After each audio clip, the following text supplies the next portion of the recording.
yang terus mengolok-olok Kawaki dan memprovokasinya dengan kalimat tajam. Saat itu Daimon berkata kepada Kawaki, "Tapi entahlah, aku rasa jika kau bertarung dengan Boruto yang sekarang, aku bisa pastikan kau akan kalah, dan tentunya kau akan mati Kawaki. Dan juga, aku lihat belakangan ini, beberapa orang di desa sudah mulai banyak mengamati gerak-gerik darimu yang sering berpindah ke dimensi lain tanpa alasan yang jelas. Apakah kau setiap hari harus melihat wajah Nana Daime? Benarkah begitu Kawaki?" Mendengar itu, Eida menjawab, "Hei, hentikan ucapanmu itu Daimon. Kau tidak boleh berkata seperti itu lagi kepadanya." Kawaki yang mendengarkan ucapan Daimon, tiba-tiba mengaktifkan Doujutsu Ishiki secara sempurna tepat di hadapan wajah Daimon dan Eida. Saat itu, Kawaki mengecilkan kursi yang didudukin oleh Daimon menggunakan Sukunai Hikona, sampai-sampai membuat Daimon terjatuh akibat kursi yang didudukinya menjadi kecil. Dan Daimon bereaksi sambil tertawa. Saat itu Daimon berkata, "Hei, apa yang kau lakukan padaku Kawaki? Kau membuatku terperosok ke lantai akibat tindakan bodohmu itu. Apakah kau sudah bersiap untuk kehilangan kepalamu?" Mendengar itu, Eida berkata, "Hei kalian semua, aku tidak ingin ada keributan di sini. Jadi tahan nafsu kalian yang ingin membunuh satu dengan yang lain." Mendengar itu, Kawaki menjawab, "Santai Eida, aku hanya ingin membuat adikmu agar tidak terlalu banyak bicara." Mendengar itu, Eida menjawab, "Sudah cukup Daimon, jika kau melakukan keributan lagi, Shikamaru akan kembali meletakkan tim shinobi untuk mengawasimu, dan kau akan kerepotan jika hal itu terjadi." Mendengar itu, Daimon menjawab, "Ya baiklah Kawaki. Aku rasa aku kesepian karena tidak punya teman. Kalau begitu, baiklah kakak, lakukan apa yang kau mau." Setelah keributan reda antara Kawaki dan Daimon, Eida berkata kepada Kawaki, "Aku hanya ingin mengingatkanmu Kawaki, jangan membuat tindakan yang mencolok di hadapan siapapun, apalagi karaktermu. Mungkin apa yang disampaikan Daimon ada benarnya, jika terus begini, kau akan dalam situasi yang merepotkan. Mungkin mereka terkena efek Zeno, tapi mereka memiliki kehendak bebas dalam berpikir kritis. Jadi berhati-hatilah mulai dari sekarang." Mendengar itu, Kawaki menjawab, "Aku tidak perlu nasihat darimu.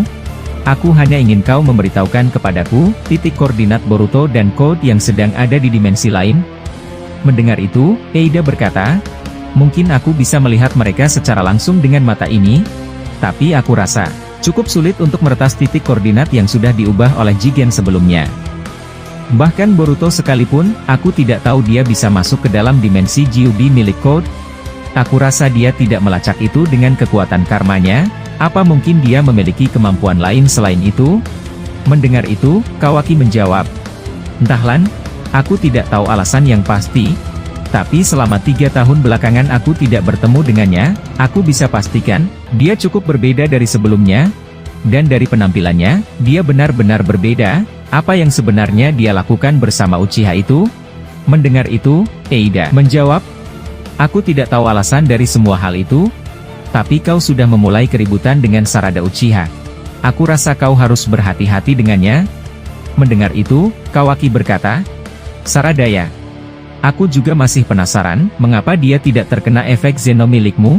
Padahal dia bukanlah seorang Otsutsuki. Apakah itu ada hubungannya dengan genetik darah Uchiha-nya?" Mendengar itu, Eida menjawab, "Aku rasa tidak. Jika dia tidak terkena efek Zeno karena genetik darah klan Uchiha, maka itu salah. Bahkan Sasuke Uchiha saja terkena dari efek Zeno milikku. Tapi dia benar-benar berbeda. Saat aku bertemu dengan Sasuke 3 tahun yang lalu, mungkin dia sudah terkena Zeno milikku. Tapi entah kenapa dia bisa berpikir kalau Boruto bukanlah pelaku atas semua yang telah kau rencanakan dengan Zenoku. Intinya, mungkin ada keunggulan sedikit buat mereka akibat genetik darah Uchiha-nya." Mendengar itu, Kawaki menjawab, "Ya, aku tidak boleh meremehkan Uchiha itu. Dialah satu-satunya orang yang menentang Zeno milikmu, dan berpihak kepada Boruto. Dan mungkin saja, dialah yang membuat Boruto sekuat ini." Mendengar itu, Eida menjawab, "Ya mungkin saja.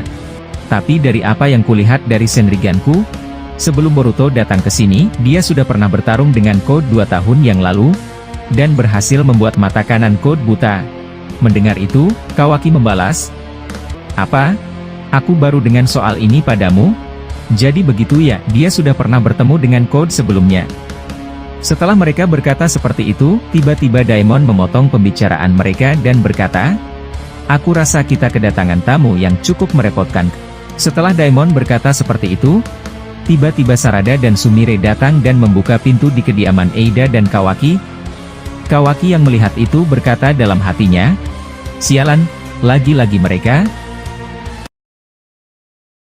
Ini bakalan menjadi situasi yang merepotkan, untuk apa mereka datang ke sini?" Setelah itu, Eida berkata, "Wah, kita kedatangan teman-temanku, silahkan masuk." Sarada dan Sumire. "Kebetulan sekali ada Kawaki di sini." Mendengar itu, Sarada berkata, "Oh, si bajingan ini ternyata di sini juga. Apa yang ingin kau lakukan di sini, Kawaki?" Mendengar itu, Kawaki menjawab, "Aku tidak tertarik sama sekali untuk bertengkar denganmu, Sarada. Tapi apakah kau tidak bisa keluar dulu, aku masih ada urusan dengan Eida?" Mendengar itu, Sarada membalas, "Berani sekali kau memerintahku, dasar manusia memalukan." Mendengar keributan mereka berdua, Daemon tersenyum dan tertawa melihat hal itu. Eida yang menengahi mereka berdua berkata, "Untuk apa kalian datang ke sini? Apakah kalian punya keperluan yang mengganggu kalian?" Mendengar itu, Sumire menjawab, "Itu benar Eida. Aku ingin menanyakan beberapa hal, dan meminta bantuanmu untuk mengetahui di mana Boruto sekarang." Kawaki yang mendengar itu menjawab, "Aku penasaran sekali dengan kalian berdua, dan ini mungkin waktu yang tepat untuk menanyakan hal ini pada kalian. Kenapa kalian tidak terkena efek Zenoo seperti kebanyakan orang lain? Apa yang sudah kalian lakukan untuk menangkal kekuatan Shinjutsu itu?" Mendengar itu, Sarada menjawab, "Apakah kau merasa khawatir akan keberadaan kami, Kawaki? Tapi aku rasa kau bisa tenang sedikit. Sekalipun kami menceritakan fakta yang sebenarnya, itu tidak berefek apapun pada mereka. Aku mungkin bisa bilang, akibat tindakan bodohmu itu, semua orang yang ada di Konoha ibaratkan otak mereka sudah dicuci, dan tidak bisa memahami apapun yang kami katakan kepada mereka. Jadi aku rasa, hingga sampai saat ini, semuanya masih dalam kendali rencanamu, Kawaki." Mendengar itu, Kawaki menjawab, "Ya tentu saja. Dan seperti apa yang kukatakan sebelumnya padamu, kalau kau adalah bagian dari yang menghalangi rencanaku, sebab itu, kau akan kubunuh." Mendengar itu, Eida berkata, "Sudah cukup semuanya. Langsung saja, Sarada, apa yang kau ingin tanyakan padaku sekarang?"